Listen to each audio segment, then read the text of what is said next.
श्री राम जी के स्वागत के लिए दही दूब गोरोचन फल फूल और मंगल के मूल नवीन तुलसी दल आदि वस्तुएं सोने के थाल में भर भर कर हथनी से चाल वाले सौभाग्यवती स्त्रियां गाती हुई चली। जो जैसे है वे वैसे ही वहीं से उठ दौड़ते हैं और बाल को बूढ़ों को कोई साथ नहीं लाते। एक दूसरे से पूछते हैं, भाई तुमने दयालु श्री रघुनाथ जी को देखा है? प्रभु को आते जानकर अवधपुरी संपूर्ण स्वभाव की खान हो गई। तीनों प्रकार की सुंदर वायु बहने लगी। सरयू अति निर्मल जल वाली हो गई। गुरु वशिष्ठ जी कुटुंबी छोटे भाई शत्रुघ्न तथा ब्राह्मणों के समूह के साथ हर्षित होकर भरत जी अत्यंत प्रेम पूर्ण मन से कृपा धाम श्री राम जी के सामने चले। बहुत सी स्त्रियां अटारियों पर चढ़े आकाश में विमान देख कर उन्हें देखकर हर्षित होकर मीठे स्वर से सुंदर मंगल गीत गा रही हैं। श्री रघुनाथ जी पूर्णिमा की चंद्रमा है तथा अवधपुर समुद्र जो उस पूर्ण चंद्र को देखकर हर्षित हो रहे हैं। शोर हुआ बढ़ रहा है। स्त्रियां उसकी तरंग के समान लगती हैं। यहाँ विमान पर से सूर्यकुल रूपी कमल के प्रफुल्लित करने वाले श्री राम जी बानरों को मनोहर नगर दिखला रहे हैं। वे कहते हैं, सुग्रीव है अंगद है लंकापति विभीषण, सुनो, यह पूरी पवित्र है और यह देश सुंदर है। यद्यपि सबने वैकुंठ की बड़ाई की है, वेद पुराण में प्रसिद्ध है, जगत जानता है, परंतु अवधपुरी के समान मुझे वह भी प्रिय नहीं है। यह बात कोई विरले ही जानते हैं। सुहावनी पूरी मेरी जन्मभूमि है। उसको उत्तर दिशा में पवित्र करने वाली सरयू नदी बहती है, जिसमें स्नान करने से मनुष्य बिना ही परिश्रम मेरे समीप पहुंच जाते हैं। यहाँ के निवास मुझे बहुत ही प्रिय है। यह पूरी सुख की राशि मेरे परम धाम को देने वाली है। प्रभु की वाणी सुनकर सब वानर हर्षित होकर कहने लगे कि जिस अवध की स्वयं श्री राम जी ने बड़ाई की है वह अवश्य ही धन्य है। कृपा सागर भगवान श्री राम जी ने सब लोगों को आते देखा तो प्रभु ने विमान को नगर समीप उतरने की प्रेरणा दी। तब वह पृथ्वी पर उतरा। विमान से उतरकर प्रभु ने पुष्पक विमान से कहा कि तुम अब कुबेर के पास जाओ। श्री राम जी की प्रेरणा से वह चला। उसे हर अपने स्वामी के पास जाने का हर्ष और प्रभु श्री रामचंद्र जी से अलग होने का दुख भी। भरत जी के साथ सब लोग आए। श्री रघुवीर के वियोग के से सबके शरीर दुबले हो रहे हैं। प्रभु ने वामदेव वशिष्ठ आदि मुनि श्रेष्ठों को देखा तो उन्होंने धनुष बाण पृथ्वी पर रखकर छोटे भाई लक्ष्मण जी सहित दौड़कर गुरु जी के चरण कमल पकड़ लिए। उनके रोम रोम अत्यंत पुलकित हो रहे हैं। मुनिराज वशिष्ठ जी उन्हें गले लगाकर कुशल पूछी।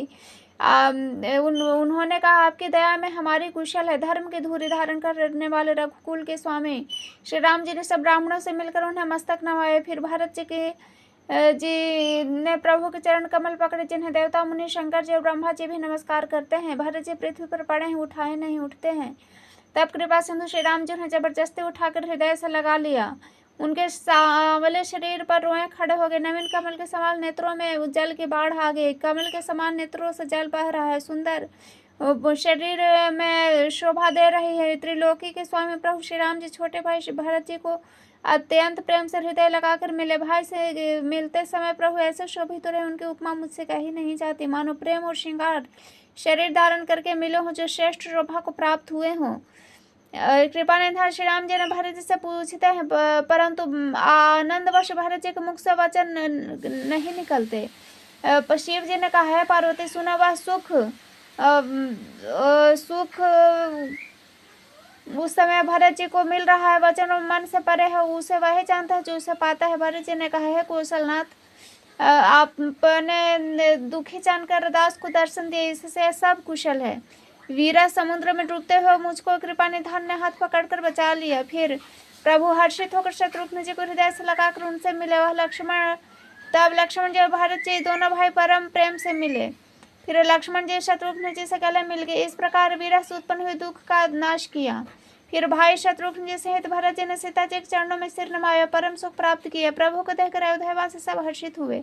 योग से उत्पन्न सब दुख नष्ट हो गए। सब लोगों को प्रेम विह्वल देखकर घर के शत्रु कृपालु श्री राम जी ने एक चमत्कार किया। उसी समय कृपालु श्री राम जी असंख्य रूप में प्रकट हो गए और सबसे यथा योग एक ही बार में मिल लिए। श्री रघुवीर ने कृपा की दृष्टि देखकर सब नर नारियों को शोक से रहित कर दिया। भगवान ने क्षण मात्र में सबसे मिल लिए। है उमा, यह रहस्य किसी ने नहीं जाना। इस प्रकार शील और गुण के धाम श्री राम जी सबको सुखी करके आगे बढ़े। कौशल्या आदि माताएं ऐसे दौड़ी मानो नई ब्याही हुई गौएं अपने बछड़ों को देखकर दौड़ती हैं। अपने छोटे छोटे बच्चों के घर पर छोड़कर परवश वन में चली गई हो, जिनका अंत होने पर बछड़ों से मिलने के लिए हुंकार करके थन से दूध गिराती हुई नगर की ओर दौड़ी हो। प्रभु ने अत्यंत प्रेम से सब माताओं से मिलकर उनसे बहुत प्रकार से कोमल वचन कहे। वियोग से उत्पन्न भयानक विपत्ति दूर हो गई। सब ने अगणित सुख और हर्ष प्राप्त किए। सुमित्रा जी अपने पुत्र लक्ष्मण जी की श्री राम जी के चरणों में प्रीति जानकर उनसे मिली। श्री राम जी से मिलते समय कैकेयी जी हृदय में बहुत सकुचाई। लक्ष्मण जी सब माताओं से मिलकर आशीर्वाद पाकर हर्षित हो गए हुई।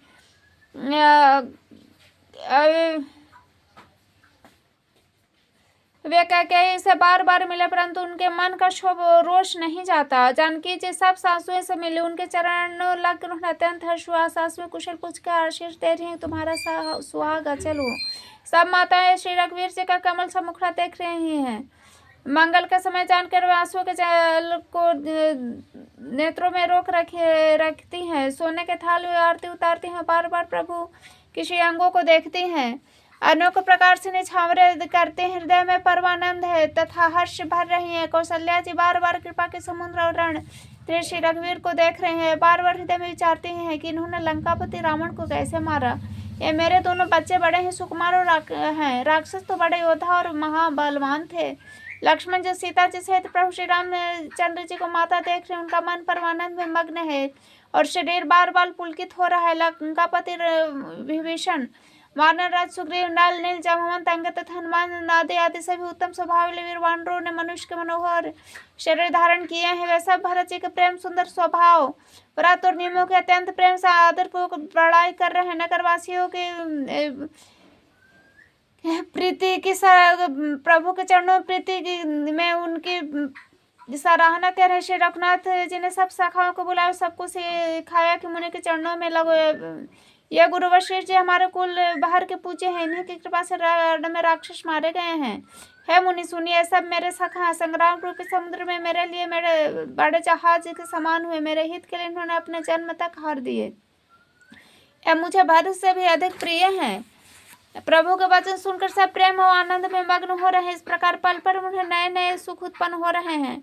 फिर उन लोगों ने कौशल्या जी के चरणों में मस्तक नवाए। कौशल्या जी ने हर्षित होकर आशीष दी और कहा, तुम मुझे रघुनाथ के समान प्यारे हो। आनंद कर श्री राम जी अपने महल को चले। आकाश फूलों की वृष्टि से छा गया। नगर कि स्त्री पुरुष समूह अटारियों पर चढ़कर उनका दर्शन कर रहे हैं। सोने के कलशों में विचित्र रीति से अलंकृत सजाकर सब लोगों ने अपने अपने दरवाजे पर रख ले। सबने लोगों ने मंगल के लिए बंदनवार ध्वजा पताकाएं लगाई। सारी गलियां सुगंधित द्रव्य से सजाई गई। गजमुक्ताओं से रचकर बहुत से चौके पुराई गए। अनेकों प्रकार के सुंदर मंगल साज सजाए गए। हर्षपूर्वक नगर में बहुत से डंके बजने लगे। स्त्रियां जहाँ तहाँ निछावर कर रही हैं, हृदय में हर्षित होकर आशीर्वाद दे रही हैं। बहुत सी युवती स्त्रियां सोने के थालों में अनेकों प्रकार की आरती सजाकर मंगल गान कर रही है। आरती हर और सूर्य कुल रूपी कमलवन के प्रफुल्लित करने वाले सूर्य श्री राम जी की आरती कर रहे। नगर की शोभा, संपत्ति, कल्याण वेद शेष जी और सरस्वती जी की वर्णन करते हैं, परंतु वे भी यह चरित्र देखकर ठगे से रह जाते हैं। हे उमा, तब भला मनुष्य उनके गुणों को कैसे कह सकते हैं। स्त्री कुमुदनी अवध्या सब रोवर है। श्री रघुनाथ जी का विरह सूर्य ऐसे अब उस विरह रूपी सूर्य के अस्त होने पर श्री राम जी पूर्ण चंद्र को निरख कर वे खिल उठी। अनेक प्रकार के शुभ शकुन हो रहे हैं। आकाश में नगाड़े बज रहे। नगर के पुरुषों स्त्रियों के स्नार्थ करके भगवान श्री रामचंद्र जी महल को चले। शिव जी कहते हैं, भगवान प्रभु ने जान लिया कि माता कहीं लज्जित हो गई हैं, इसलिए वे पहले उन्हीं के महल में गए। उन्हें समझा बुझाकर बहुत सुख दिया। फिर श्री हरि ने अपने महल को गमन किया। कृपा के समुद्र श्री राम जी जब अपने महल को गए तब नगर के स्त्री पुरुष सब सुखी हुए। गुरु वशिष्ठ जी ने ब्राह्मणों को बुलाकर लिया और कहा, आज शुभ घड़ी, सुंदर दिन आदि सब शुभ योग है। आप सब ब्राह्मण हर्षित होकर आज्ञा दीजिए, जिससे श्री रामचंद्र जी सिंहासन पर विराजमान हो। वशिष्ठ के मुनि के सुहाने वचन सुनते ही सब ब्राह्मणों को बहुत ही अच्छा लगे। वैसा अनेकों प्रकार ब्राह्मण कोमल वचन कहने लगे। श्री राम जी का अभिषेक संपूर्ण जगत का आनंद देने वाले हैं। मुनिश्रेष्ठ विलंब न कीजिए, श्री राम जी का तिलक कीजिए। तब मुनि ने सुमंत्र जी से कहा, वे सुनते ही हर्षित होकर चल उन्हें तुरंत ही जाकर अनेकों रथ घोड़े हाथी सजवाए और जहां तहां सूचना देने वाले दूतों को भेजकर कर मांगलिक वस्तुएं मंगाकर फिर हर्ष के साथ आकर वशिष्ठ के चरणों में सिर नवाया। अवधपुरी बहुत ही सुंदर सजाई गई। देवताओं ने पुष्प की वर्षा की झड़ी लगा दी। श्री राम जी ने सेवकों को बुलाकर कहा कि तुम लोग जाकर पहले मेरे सखाओं को स्नान कराओ। भगवान के वचन सुनते हुए सेवक जहां तहां दौड़े, तुरंत उन्होंने सुग्रीवादि को स्नान कराए। फिर करुणानिधान श्री राम जी ने भरत जी को बुलाया, उनकी जटाओं को अपने हाथों से सुलझाया। तदंतर भक्त वत्सल कृपालु प्रभु श्री रघुनाथ जी ने तीनों भाइयों को स्नान कराया। भरत जी का भाग्य, प्रभु की कोमलता का वर्णन अरबों श्रेष्ठ भी नहीं कर सकते। फिर श्री राम जी ने अपनी जटाएं खोली, गुरु जी की आज्ञा मांगकर स्नान किया। स्नान करके प्रभु ने आभूषण धारण किए। उनके सुशोभित अंगों को देखकर सैकड़ों असंख्य कामदेव लजा गए। इधर सासुओं ने जानकी जी को आदर के साथ तुरंत ही स्नान कराकर उनके अंग अंग में दिव्य वस्त्र और श्रेष्ठ आभूषण भली भांति सजा दिए। श्री राम जी के बाई और रूप और गुणों की खान रमा सुशोभित हो रही। उन्हें देखकर सब माताएं अपने जन्म सफल समझकर हर्षित हुई। काकभूषण जी कहते हैं, पक्षीराज गरुड़ जी सुनिए। उस समय ब्रह्मा जी, शिव जी और मुनियों के समूह विमानों पर चढ़कर सब देवता आनंद कंद भगवान के दर्शन के लिए आए। प्रभु को देखकर मुनि वशिष्ठ जी के मन में प्रेम भरा। उन्होंने तुरंत दिव्य सिंहासन मंगाया जिसका तेज सूर्य के समान था। उनका शौर्य धैर्य वर्णन नहीं किया जा सकता। ब्राह्मणों के सिर नवाकर श्री राम जी उस पर विराज गए। श्री जानकी जी सहित श्री रघुनाथ जी को देखकर मुनियों का समुदाय अत्यंत हर्षित हुआ। तब ब्राह्मणों ने वेद मंत्रों को उच्चारण किया। आकाश में देवता और मुनि जय हो ऐसा पुकारने लगे। सबसे पहले मुनि वशिष्ठ जी ने तिलक किया। फिर उन्हें सब ब्राह्मणों को तिलक करने के आगे पुत्र को राज सिंहासन पर देखकर माताएं हर्षित। उन्होंने बार बार आरती उतारी। उन्होंने ब्राह्मणों को अनेकों प्रकार के दान दिए, संपूर्ण याचकों के याचक बना दिया। त्रिभुवन के स्वामी श्री रामचंद्र जी को सिंहासन पर विराजित देख देवताओं ने नगाड़े बजाए। आकाश में बहुत से नगाड़े बज रहे हैं। गंधर्व किन्नर गा रहे हैं। अप्सराएं झुंड के झुंड नाच रहे हैं। देवता और मुनि परमानंद प्राप्त कर रहे हैं। भरत, लक्ष्मण और शत्रुघ्न जी, विभीषण, अंगद, हनुमान, सुग्रीव आदि सहित क्रमशः छत्र, चवर, पंखा, धनुष, तलवार, ढाल और शक्ति लिए सुशोभित हैं। श्री सीता जी सहित सूर्यवंश के विभूषण श्री राम जी के शरीर में अनेकों कामदेव की छवि शोभा दे रही है। नवीन जल युक्त मेघों के समान सुंदर श्याम शरीर पर पीताम्बर देवताओं के मन को भी मोहित कर रहा है। मुकुट, बाजूबंद आदि विचित्र आभूषण अंग अंग में सजे हुए हैं। कमल के समान नेत्र और चौड़ी छाती है और लंबित भुजाएं हैं। जो उनके दर्शन करते हुए मनुष्य धन्य है। हे पक्षीराज गरुड़ जी, वह शोभा और समाज और सुख मुझसे कहते नहीं बनता। सरस्वती जी, श्रेष्ठ जी और वेद निरंतर उनका वर्णन करते हैं और उसका रस महादेव जी ही जानते हैं। सब देवता अलग अलग स्तुति करके अपने अपने लोक को चले गए। तब भाटों का रूप धारण करके चारों वेद वहां आए जहाँ श्री राम जी थे। कृपा निधान सर्वज्ञ प्रभु ने उन्हें पहचान उनका बहुत ही आदर किया। इसका भेद किसी ने कुछ भी नहीं जाना। वेद गुणगान करने लगे। वे है सगुण निर्गुण, है अनुपम रूप लावण्य युक्त राजाओं के शिरोमणि, आपकी जय हो। आपने रावण आदि प्रचंड प्रबल दुष्ट निशाचरों को अपनी भुजाओं के बल से मार डाला। आपने मनुष्य अवतार लेकर संसार के भार को नष्ट करके अत्यंत कठोर दुखों को भस्म कर दिया है। दयालु, हे शरणागत की रक्षा करने वाले प्रभु, आपकी जय हो। मैं शक्ति सहित शक्तिमान को नमस्कार करता हूँ। हे हरे, आपकी दुस्तर माया के वशीभूत होने के कारण देवता, राक्षस, नाग, मनुष्य, चर अचर सभी काल कर्म गुण से परे हैं। उनके वशीभूत होते हुए दिन रात अनन्य भाव के मार्ग में भटक रहे हैं। नाथ, इनमें से जिनको आपने कृपा करके देख लिया वे तीनों प्रकार के दुखों से छूट जाते हैं। जन्म मरण के श्रम को काटने में कुशल श्री राम जी, हमारी रक्षा कीजिए। हम आपको नमस्कार करते हैं। जिन्होंने मिथ्या ज्ञान के अभिमान विशेष रूप से मतवाले होकर जन्म मृत्यु के भय को हरने वाले बाप की भक्ति का आदर नहीं किया है। हरि, उन्हें देव दुर्लभ पद को पाकर भी हम देवताओं को भी बड़ी कठिनता से प्राप्त होने वाले ब्रह्मा आदि के पद को पाकर भी हम उस पद से नीचे गिरते रहते हैं। परंतु जो सब आशाओं को छोड़कर आप पर विश्वास करके आपके दास हो रहते हैं कि वे केवल आपका नाम जप कर ही बिना परिश्रम के भवसागर से तर जाते हैं। नाथ, ऐसे आपका हम स्मरण करते हैं।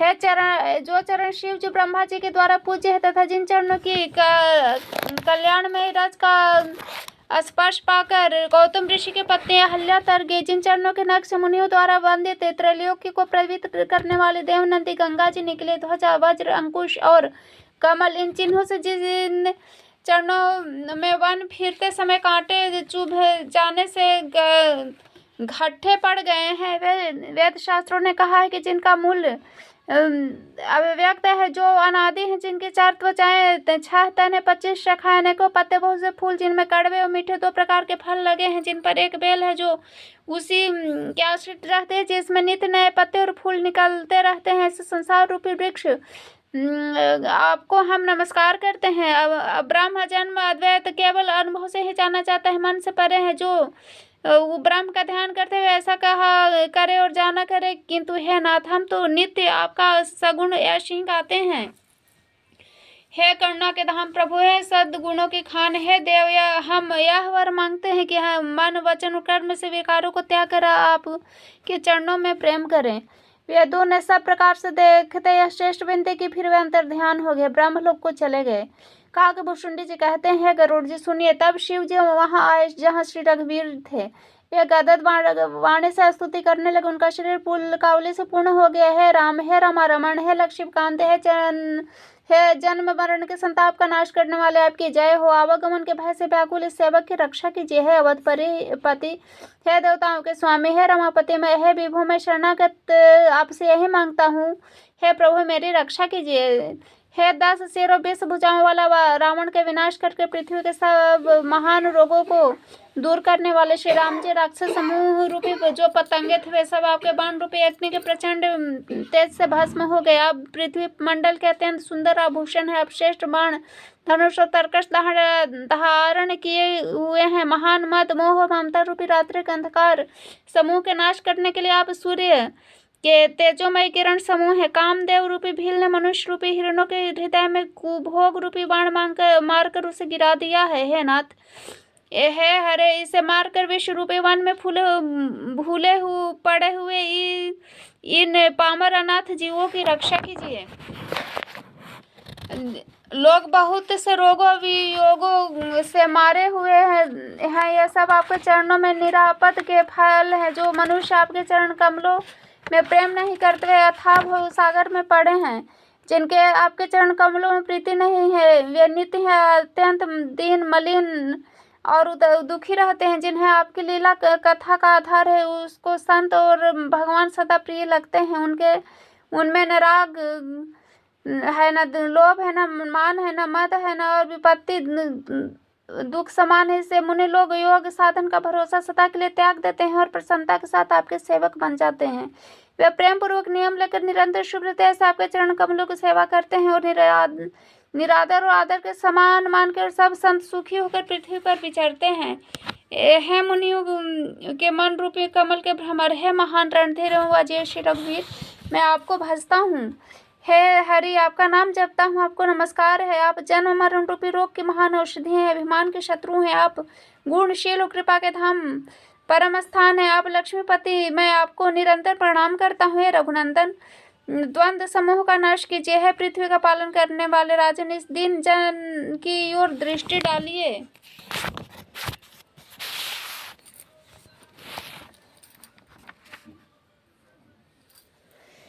लोग बहुत से रोगों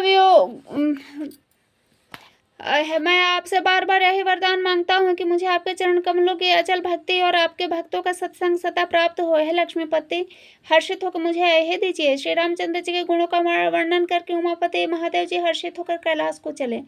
तब प्रभु ने मानवों को सब प्रकार से सुख देने वाले डेरे दिलवाए हैं। गरुड़ जी सुनिए, यह कथा पवित्र करने वाली है। तीनों प्रकार के तापों, जन्म मृत्यु के भय का नाश करने वाले महाराज श्री रामचंद्र जी के कल्याणमय राज्याभिषेक का चरित्र सुनकर मनुष्य वैराग को प्राप्त और ज्ञान प्राप्त करते हैं। और जो मनुष्य सकाम भाव से सुनते हैं, जो गाते हैं, अनेकों प्रकार के सुख और संपत्ति पाते हैं। जगत में देव दुर्लभ सुखों को भोग कर अंत काल में श्री रघुनाथ जी के परम धाम को जाते हैं।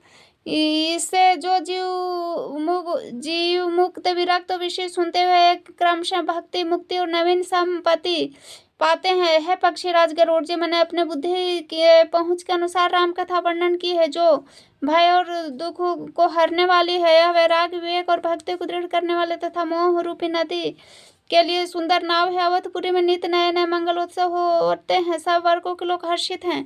श्री राम जी के चरण कमलों में जिन्हें